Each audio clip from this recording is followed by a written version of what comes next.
Lama tak terdengar kabarnya, Lady Rocker Indonesia Niki Astria muncul sebagai pembicara dalam diskusi bertema dialog dua generasi musik Indonesia yang diselenggarakan di kampus Universitas Padjadjaran Jatinangor, Bandung.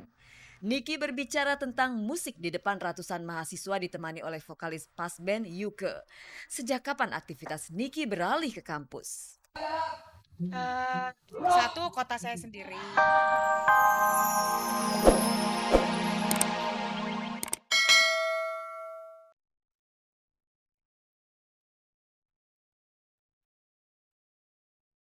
Demam berdagang nampaknya sedang menjangkiti para artis. Tidak hanya Denny Malik, Tengku Firmansyah, dan Cindy Fatika Sari saja yang menekuni bisnis berdagang itu. Namun sudah merembet ke Peggy Melati Sukma dan kekasihnya Teuku Zacky, Meisya Siregar, dan juga Cynthia Lamusu. Masing-masing artis ini memang diberi kesempatan mengisi satu toko di salah satu pasar dengan barang dagangan pilihan mereka. Karena itulah Peggy dan Zaki tidak mau menyatukan barang dagangan mereka dalam satu toko, tak lain untuk mencirikan selera masing-masing. Namun ternyata urusan berdagang bukan keahlian Peggy maupun Zaki. Bahkan usahanya ini bukan untuk investasi jangka panjang dua sejoli yang telah berpacaran selama 4 tahun ini. Sepanjang 13 tahun berkarir hampir-hampir tidak pernah ikut serta dalam bazar dan lain sebagainya karena saya merasa itu bukan spesialisasi saya tidak terlalu pandai berdagang. Tapi kali ini saya ikut serta membantu dan meramaikan pekerjaan dari teman baik saya, Ulfa. Kebetulan adik saya sudah lama memang hobinya berdagang dan usaha dia itu seringkali berdagang dari mulai urusannya kecil-kecil seperti obat-obatan sampai pakaian sampai mobil sampai macem-macem lah. Enggak lah, ini bukan bidang kita yang ingin dijadikan untuk bekal masa depan, bukan di sini gitu. Karena kita juga memang tidak kurang menguasai. Jadi ini hanya untuk keluarga deh gitu, ngebantu. Kalau pengen mungkin membantu adiknya, kalau saya juga ya keluarga, ada adik juga, ada om dan tante yang mengelola ini semua. Gencarnya para artis berdagang bukan tanpa sebab. Ini merupakan salah satu program artis peduli usaha mikro atau Asli Sami untuk membantu para pelaku home industry dan usaha kecil menengah.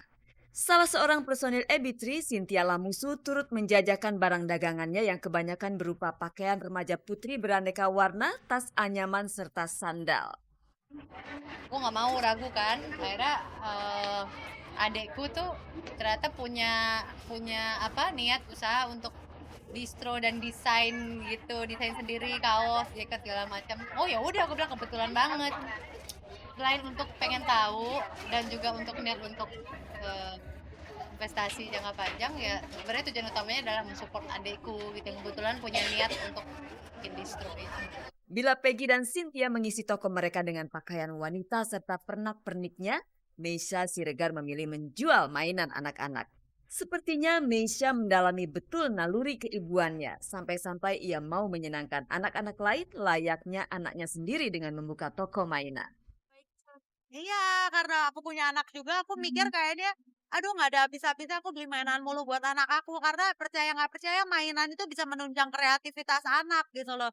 Jadi bermain jangan dianggap itu sebagai, ya itu bermain cuma omong kosong dan tidak ada manfaatnya. Justru masa anak-anak, masa bayi, apalagi balita dengan dia disupport dengan mainan, dia banyak belajar banyak gitu loh dari mainan itu. Terus sepupuku ada yang udah jajal bisnis mainan ini gitu. Ah, ya udahlah kebetulan pasarnya di sini memang belum banyak dan tidak terlalu rumit kayak kita mikirin selera. Pakaian kan terlalu majemuk ya, selera orang akan gaya gitu loh. Tapi kalau mainan, anak-anak pasti senang lihat mainan.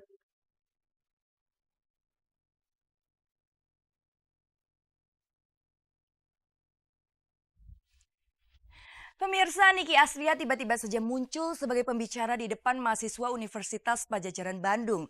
Sejak kapan ya Teh Niki tertarik dengan dunia kampus?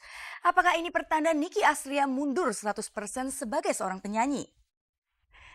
Sangat disayangkan kalau Teh Niki undur diri. Soalnya sampai saat ini masih langka lady rocker di Indonesia. Pada kesempatan itu Niki Astria juga bercerita dirinya baru saja mengalami musibah yaitu keguguran. Ingin tahu cerita selengkapnya? Inilah Gospot.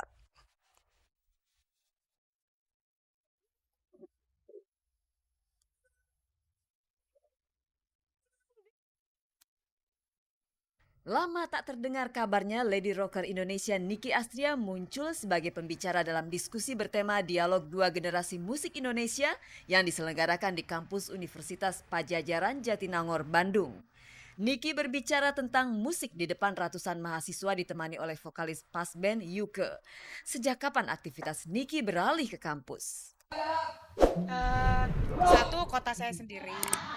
Terus kedua, seneng aja ngobrolin musik gitu kan, ngobrolin perkembangan musik gitu. Jadi selama ini kan yang ditanya, yang selalu ditawarin saya nyanyi misalnya, atau wawancara wawancara yang itu aja yang ditanyain, atau menarik buat saya bisa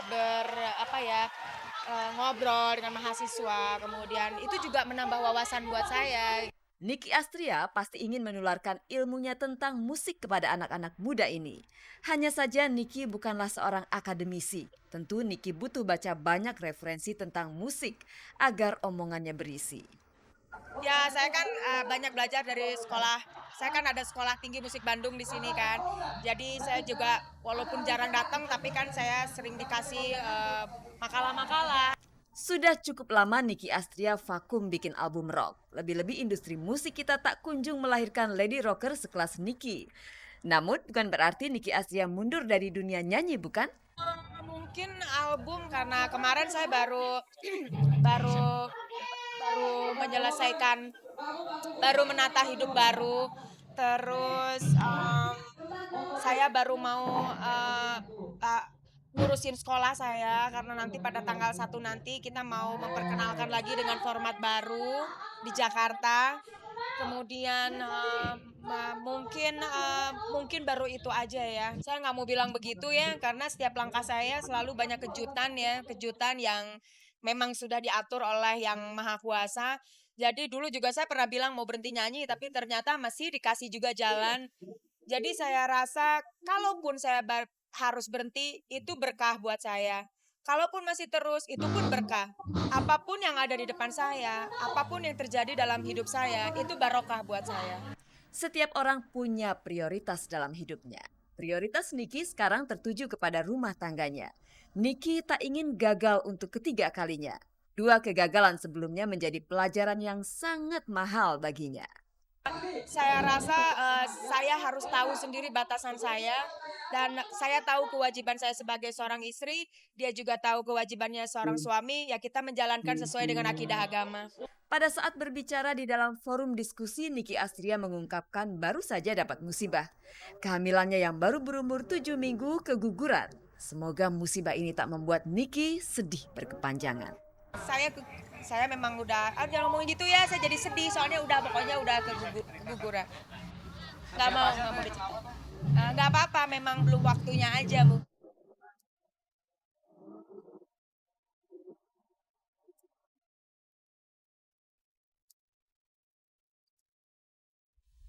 Pemirsa, Kinar Yosih dan Titi Kamal mengaku sedang punya tantangan terbesar dalam hidup mereka. Tantangan tersebut tak ada kaitannya dengan cinta, namun berkaitan dengan peran mereka dalam sebuah film komedi. Titi Kamal yang sama sekali buta musik dangdut harus berperan sebagai seorang penyanyi dangdut. Dan uniknya lagi, Titi Kamal sama sekali tidak boleh latihan terlebih dahulu sebelum pengambilan gambar. Sebesar apa tantangan itu bagi keduanya? Inilah dia jawaban dari Titi Kamal dan Kinar Yosih.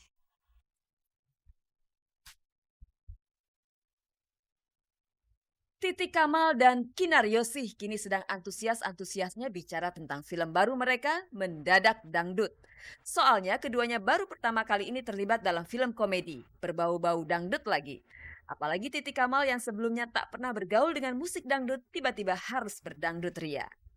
Aku merasakan ini sangat menarik menghidupkan karakter ini gitu, merupakan tantangan sendiri, dan apalagi aku yang tadi nggak pernah bisa nyanyi, tiba-tiba suruh nyanyi dan nyanyi dangdut dan pop rock pula gitu. Jadi ini tantangan terbesar aja dalam hidup aku.